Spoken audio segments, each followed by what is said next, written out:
Europe 1 Soir. 19h, 21h, Pierre de Villeneuve. Camarade de la deuxième heure, ont pour nom Raphaël Steinville. Bonsoir Raphaël. Bonsoir Pierre. Directeur adjoint de la rédaction du Journal du Dimanche. Bonsoir Alexandre Malafaille. Bonsoir Pierre de Villeneuve. Fondateur du think tank Sinopia. Et je reçois, attention parce que du coup c'est une carte de visite à rallonge. Il est député EPR des Yvelines et il est maintenant président de la commission d'enquête de l'Assemblée nationale visant à établir les freins à la réindustrialisation de la France. Bonsoir Charles Rodwell. Bonsoir, merci pour votre invitation. En quoi ça consiste d'être un président d'une commission d'enquête qui vise à établir les freins à la réindustrialisation de la France? Alors une commission d'enquête, qu'est-ce que c'est? Non mais ça je sais, la suite. Non mais est-ce que certains de vos auditeurs, est-ce que Tout le monde le sait. Ce qu'est une commission d'enquête commune. On sait ce que c'est. Alors, qu'est-ce que c'est les freins à la réindustrialisation? Ce sont des pouvoirs qui sont donnés à une commission à l'Assemblée pour pouvoir enquêter sur un sujet de fond en comble et prendre des décisions politiques et législatives immédiates à la suite de la publication de ses conclusions. L'objectif de cette commission d'enquête, au vu évidemment des événements récents, ça va être de mettre cette commission à disposition des industriels, et je tiens à le dire parce que je sais qu'il y a beaucoup de gens du secteur de la défense qui protègent notre pays, qui protègent nos armées à travers aussi leur implication dans l'industrie, qui nous écoutent peut-être. Ouais. Et ben je leur lance un appel parce que cette commission d'enquête va être mise à disposition des industriels, notamment des industriels de la défense, afin que nous puissions prendre notre part à l'édifice, nous aussi, les parlementaires à l'Assemblée et puis au Sénat, pour accélérer des décisions pour permettre à ce pays de se réarmer, notamment en matière de tout ça, c'est suite à l'allocution présidentielle d'hier. De toute façon, l'essence même de notre engagement, c'est de défendre des idées et des convictions politiques fortes, mais c'est aussi de prendre des décisions qui s'inscrivent dans l'actualité. Le président de la République, je pense à juste titre, a annoncé un réarmement industriel de la France et plus globalement de l'Europe. Je pense qu'on va en parler. Il est évident que nous, parlementaires, à notre petite échelle, une échelle bien plus modeste, devons contribuer à cet effort. Et c'est la raison pour laquelle je lance cet appel aux industriels, notamment aux industriels de la défense qui peuvent nous écouter ce soir. On est preneur de toutes vos bonnes idées pour vous permettre d'accélérer avec nous ce réarmement industriel de notre pays. Alors, la défense ou pas la défense, l'industrie, c'est grand. Marc Ferracci, ministre de l'Industrie, était l'invité dimanche dernier du grand rendez-vous Europe 1 CNews Les Échos. Je pense que notre politique industrielle doit désormais se muscler de manière extrêmement volontariste, parce que nous avons des ambitions climatiques, nous avons des engagements climatiques, et moi je souhaite que nous les atteignions, mais on ne peut pas les atteindre si on n'a pas une politique industrielle plus offensive, avec du soutien aux investissements, avec du soutien à la demande, notamment sur des filières comme le véhicule électrique, du soutien aussi en matière de protection commerciale, et on a besoin de protection commerciale, de clauses de sauvegarde, c'est-à-dire de tarifs élevés dès lors que les exportations chinoises sont trop importantes en Europe. Qu'est-ce que ça veut dire? Ça veut dire qu'on y va, mais on fait quand même attention aux conditions climatiques, donc on y va mezzo voce? Non, mais il a raison sur les conditions climatiques. C'est-à-dire que si on ne produit pas sur le territoire français ou sur le territoire européen, il y a que la grande hypocrisie derrière tout ça, ça veut dire qu'on va importer des produits qui viennent de pays qui n'ont pas les mêmes exigences en matière climatique, et donc on importe les méfaits du changement climatique tout en détruisant notre industrie au passage. C'est la raison pour laquelle, depuis maintenant 7 ans, je sais que cette politique nous est reprochée notamment par les bancs sur la gauche, mais on assume d'avoir mené une politique de l'offre. Une politique de l'offre, c'est quoi? C'est de soutenir nos industries, c'est de soutenir la recherche en France par la baisse massive des impôts, par des réformes qui ont parfois été impopulaires, mais pour permettre à ces entreprises de recréer de la richesse en France. Moi, je vais vous dire, l'une, si ce n'est la priorité de la commission d'enquête que j'ai l'honneur de présider, c'est avec le financement de nos industries.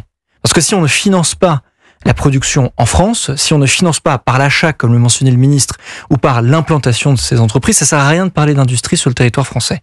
Donc on va ouvrir des débats qui fâchent. Un exemple parmi d'autres, je pense que on va tous être d'accord sur que l'un des gros sujets du financement de l'industrie en France, c'est le coût du travail. Eh bien, je vais proposer de mettre débat à travers cette commission d'enquête, de baisser les cotisations sociales dans notre pays de 20 milliards d'euros et de les compenser par des mesures, par la baisse massive de la dépense publique, notamment des aides qui sont accordées à certaines entreprises dans des secteurs prédéfinis pour permettre la baisse des cotisations sociales dans notre pays de 20 milliards d'euros. Secteur et secteur prédéfini, c'est assez vague. Est-ce que vous avez déjà une idée ou il faut faire un diagnostic avant? En fait, grosso modo, aujourd'hui, notre modèle est bâti sur une absence totale de compétitivité pour nos entreprises. C'est-à-dire que depuis 40 ans, 50 ans, on a voté quantité de lois qui ont plombé la productivité de notre pays, qui ont plombé le coût du travail, qui ont plombé nos entreprises et leurs salariés. Et pour compenser ces lois, on a voté des milliers de dispositifs pour aider telle entreprise, mais tel secteur. Vous ne dites pas qui. Eh ben, c'est tout l'objet de la commission d'enquête qu'on va déployer. Alors, je peux vous donner quelques idées. Non, mais je peux vous dire. Aujourd'hui, la Banque publique d'investissement, qui est un outil exceptionnel qu'on a en France. On n'a pas tout réussi, mais s'il y a bien une chose qu'on a réussi, c'est la Banque publique d'investissement. Elle a aujourd'hui près de 60 milliards d'euros d'actifs sous gestion. C'est-à-dire qu'elle gère déjà près de 60 milliards d'euros d'actifs dans des entreprises. Est-ce qu'on a besoin de continuer d'approvisionner chaque année cette Banque publique d'investissement par des nouveaux financements publics? Certains disent que oui, d'autres disent que non. Je pense qu'il faut le mettre sur la table, ce débat. Deuxième sujet. Que non. Alors, en tout cas, je pense qu'il faut ouvrir ce débat. Et moi, je pense qu'il ne faut pas avoir tabou sur la question. Si vous posez le débat, ça veut dire que vous êtes plutôt contre. Mais si on accepte, si on met dans l'idée que pour toutes nos entreprises, on va baisser les cotisations sociales dans notre pays de 20 milliards d'euros, eh bien, il est normal que les entreprises derrière compensent par la baisse de certaines aides qui étaient destinées à compenser la hausse du coût du travail. Alexandre Malafaye. Un exemple parmi d'autres. Monsieur le député, c'est un magnifique sujet que vous avez choisi de traiter au travers de cette commission. Je forme le vœu que vous alliez vraiment... C'est lui qui touche les 20 milliards pour vous... Non, mais il se trouve que j'aimerais bien parce que ça aiderait Sinopia, parce que les think tanks sont... Non, pour une fois, il n'y a rien qui tacle, il y a simplement quelques recommandations, parce que c'est un sujet sur lequel on travaille avec Sinopia, figurez-vous, cette section de souveraineté industrielle et d'enjeux industriels. Et ce qu'on a commencé à identifier comme vrai sujet, par exemple, c'est bien sûr le diable est dans les détails, notamment des politiques publiques nationales et européennes. Alors il y a des grandes intentions, il y a des mots magnifiques, et régulièrement vous avez des textes qui vous entravent et qui font exactement le contraire. Donc ça, si vous êtes capable de lever dans tous les secteurs, que ce soit l'énergie, l'agriculture, parce qu'il faut regarder ce qui se passe en agriculture. Je prends un exemple en agriculture. On est leader en France, leader mondial de l'exportation des semences. Voilà, j'ai découvert ça au salon de l'agriculture. On est exportateur net, près de 2 milliards d'euros. Sauf qu'aujourd'hui, on n'a pas les autorisations pour fabriquer les semences de demain. Et donc, dans 5 ans, la filière française, elle est quasiment sur la paille, si je puis dire. Donc, on a comme ça des textes qui sont totalement contradictoires. On l'a vu, vous parliez de la défense. Les financements dans le secteur de la défense ont été complètement entravés ces dernières années parce que les politiques publiques ont décidé qu'il fallait effectivement être vertueux, que c'était pas RSE, corporate et compagnie. Voilà. Donc tous ces sujets-là, ils sont absolument majeurs. Et puis il y a un deuxième sujet essentiel, au-delà des textes et de leurs incohérences multiples et des filières qui sont toutes concernées, c'est le rôle de l'État. Alors au niveau national, c'est compliqué, l'État stratège, ça veut plus dire grand-chose, mais c'est surtout au niveau local que ça se passe. Il faut écouter ce que disent les préfets, les sous-préfets, les maires et la coordination qui est là aujourd'hui, parce que quand on parle de difficultés, vous avez un tel démembrement de l'État. On a fait la décentralisation, mais il y a un tel démembrement de l'État qu'en fait, il n'y a plus d'acteurs capables de décider. Donc ça aussi, c'est un gros sujet de cohérence politique locale. Vous avez, je bois vos paroles, monsieur Malafaye. Combien d'exemples? Vous laisser, hein. On va vous servir un petit apéro, là, 20h22, et puis, avec plaisir. Combien d'exemples? J'étais adjoint au maire d'une commune de 80 000 habitants. Et encore, on parle d'une commune de 80 000, non pas de 15 000, de 5 000, 10 000, comme certains peuvent en être parmi ceux qui nous écoutent. Et ces problématiques, on les connaît tous les jours. Et c'est la raison pour laquelle je lance cet appel. Moi, je suis pas chef d'entreprise. Je suis encore moins à la tête d'une entreprise qui produit et qui est inscrite dans le domaine de la défense. C'est la raison pour laquelle on ouvre cette commission d'enquête à ceux qui nous écoutent pour qu'ils puissent nous faire leurs propositions, leurs contributions. Vous avez pris l'exemple local. La commande publique. On compte pas le nombre d'entreprises. Je prends un exemple parmi d'autres. Pendant la crise sanitaire, le nombre d'entreprises dans lesquelles on a investi des dizaines de millions d'euros de financement public pour reconvertir leur chaîne de production en chaîne de production de masques.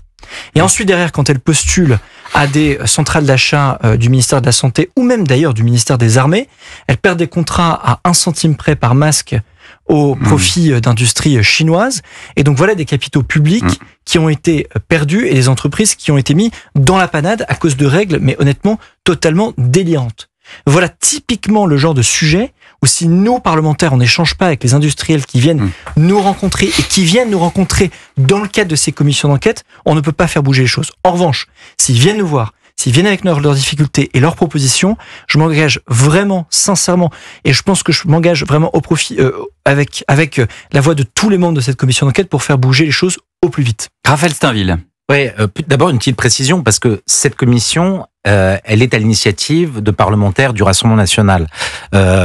Pourquoi je dis ça? Parce que je mets l'accent sur la coloration politique de cette assemblée, et justement, peut-être que les principaux freins à cette réindustrialisation de la France, ils sont d'abord politiques. Au sein de cette commission, cohabitent différentes sensibilités. Est-ce que, tout à fait. Est-ce que justement vos confrères, notamment de LFI, d'écologistes, sont sur la même ligne que vous? Vous évoquiez cette urgence à traduire vos préconisations. Est-ce qu'il n'y aura pas déjà ici un premier blocage? Mais ce qui est sûr, c'est que vous aurez, comme toujours, des parlementaires à qui on sera en désaccord et qui tenteront de bloquer ces mesures. Mais ça, j'ai envie de vous dire, c'est la part de notre boulot. Mais une commission d'enquête, ça permet d'affronter, si vous voulez, des combats fondamentaux sans tabou. Je vous ai parlé de la question des cotisations sociales du coût du travail. Je vous prends un autre exemple qui va susciter un débat extrêmement virulent vis-à-vis des annonces du président de la République hier. Le financement de notre industrie de défense à l'échelle de l'Europe. Oui. Voilà un sujet, honnêtement, et je respecte tous les avis. Je respecte surtout, évidemment, même si je le partage pas, l'avis de ceux qui sont en désaccord. Mais simplement, quand on lance l'initiative de financer l'industrie de défense à l'échelle européenne pour concrétiser l'Europe de la défense et pour permettre à l'ensemble des pays européens de réarmer dans le contexte dans lequel on vit, il va falloir évidemment qu'on consacre une grande part de nos financements à l'échelle européenne pour financer cette industrie de défense. Voilà un sujet qu'il va falloir qu'on affronte. Et c'est un sujet... Le Rassemblement national est en désaccord et je le respecte, mais ça va être ce sujet de cette commission d'enquête, d'affronter ces sujets un par un pour accélérer le réarmement industriel et notamment de la part de nos industriels dans le domaine de la défense. Il n'y a pas que le Rassemblement national qui est dubitatif là-dessus, il y avait également Manon Aubry ce matin chez Sonia Mabrouk sur CNews et Europe 1. Ce que je retiens de l'intervention d'Emmanuel Macron hier, c'est qu'il a surtout préparé les esprits à une économie de guerre. Il a dit sur un ton extrêmement grave qu'il faudra faire des sacrifices, qu'il faudra faire des réformes structurelles pour financer la guerre. Donc moi, je pose la question ce matin.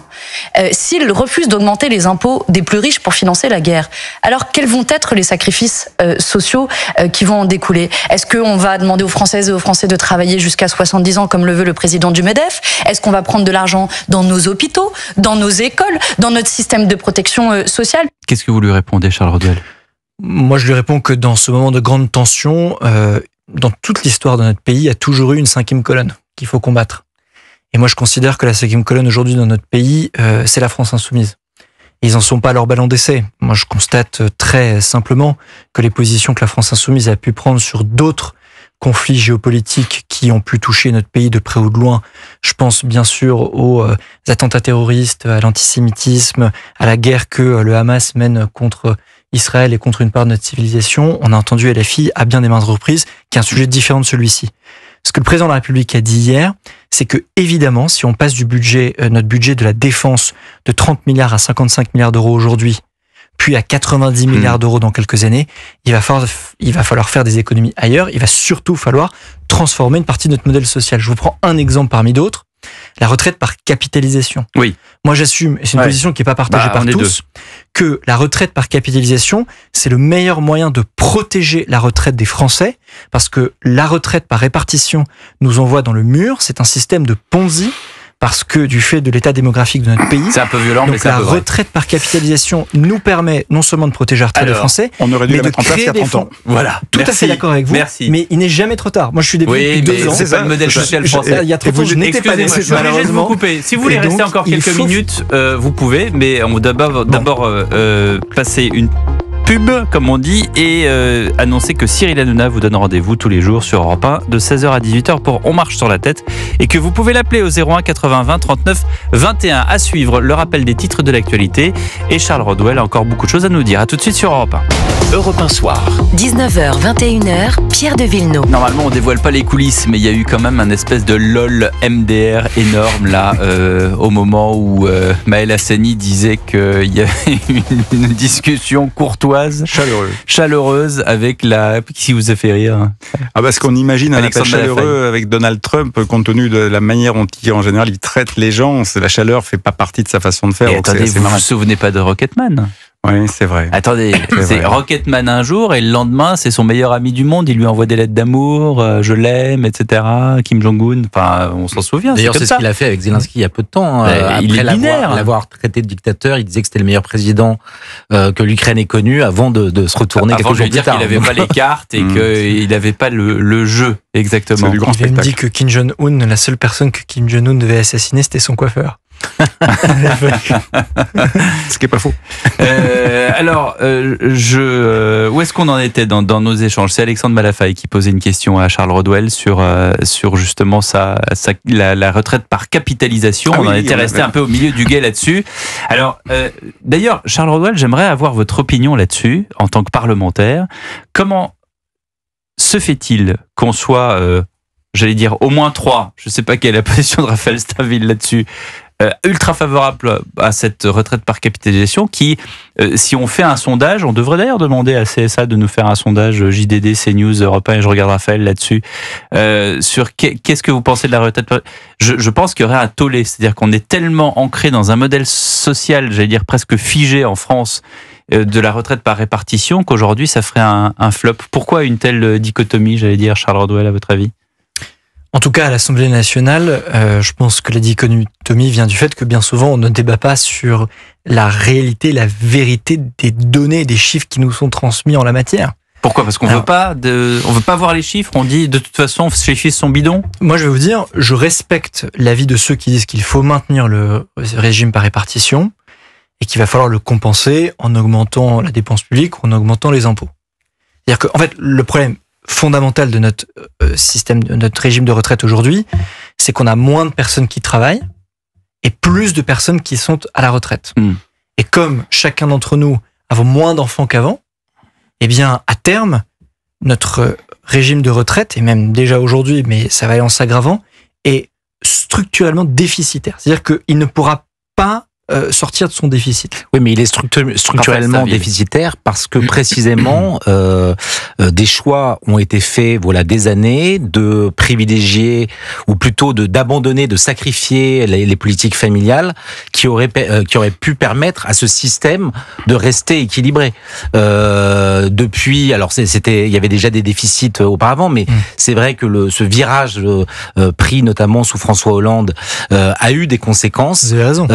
Qui se font durer et comme il n'y a pas eu par ailleurs de rétablissement ou de contre-proposition pour relancer cette politique familiale et faire en sorte que l'équilibre soit rétabli, on en est condamné à imaginer effectivement une retraite par capitalisation ou des prélèvements qui doivent augmenter. Totalement. Ou un âge de la retraite qui doit être reculé. Mais d'ailleurs aujourd'hui, le système par répartition que nous avons aujourd'hui a été mis en place dans les années 40 et dès l'époque, il était annoncé qu'il aurait fallu changer de modèle et de régime de retraite dès les années 60 ou 70 parce que sa pérennité était remise en cause. On est aujourd'hui en 2025, c'est le régime que nous avons toujours qui était prévu pour durer jusqu'aux années 60 ou 70.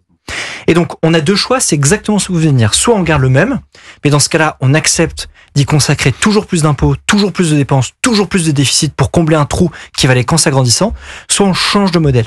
Et mon avis est aujourd'hui très minoritaire à l'Assemblée, j'en ai conscience, mais je considère que nous n'avons pas d'autre choix, et ce serait même une chance de changer de modèle, pour garantir la protection de la retraite des Français, notamment des retraites les plus modestes, et puis de nous permettre de créer des fonds de pension, des fonds d'investissement français pour investir et pour financer l'industrie française. Il n'y a pas d'autre moyen, parce qu'aujourd'hui, je vois, il y a polémique sur polémique, lorsque une entreprise française est rachetée par une entreprise américaine.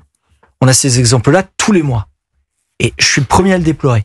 Mais si cette entreprise française ne trouve pas d'autres financements que des financements étrangers, parce que nous n'avons pas suffisamment d'investissements possibles à cause notamment de notre régime de pension, on peut pas venir pleurer. Et donc moi, je considère que le débat de la retraite par capitalisation est l'un des débats absolument structurants des années qui viennent. Et de toute façon, il y a plein de Français qui ont déjà des complémentaires, dont la fonction publique, notamment la fonction publique. Et bon, l'encadrement en général en bénéficie également. Mais le frein, à mon avis, il est très idéologique. C'est-à-dire qu'on a quelque part diabolisé l'idée des fonds de pension, les retraites par capitalisation, parce que c'était le recours au marché privé. Or, ce qu'on peut observer depuis 30 ou 40 ans, c'est qu'il n'y a pas mieux que le secteur privé pour faire fructifier le capital. Il suffit de voir les indices boursiers des années 90 et ceux d'aujourd'hui pour comprendre pourquoi les fonds de pension américains sont si puissants. BlackRock aujourd'hui, ce sont des Vanguard, ce sont des boîtes qui gèrent en dizaines de milliers de milliards de dollars. Donc on parle de sommes qui sont absolument délirants. Voilà, c'est plus gros que le PIB de la France, c'est 4 fois ou 5 fois le PIB de la France à l'échelle d'un seul fonds d'investissement. Donc je crois qu'on a raté le coche. Alors il est jamais trop tard pour bien faire, et vous avez raison de pousser le débat, mais le frein est idéologique parce que derrière tout ça, il y a toute une série de gens qui, sans doute très convaincus, doivent penser que, en fait, quelque part, confier au secteur privé, c'est dangereux, sauf qu'ils ont juste oublié que les banques sont toutes privées pratiquement aujourd'hui, et que, ou alors elles sont coopératives ou mutualistes, enfin voilà, et de fait, elles gardent notre argent et elles le sécurisent, donc on peut parfaitement encadrer les choses, il faut juste faire lever le frein idéologique.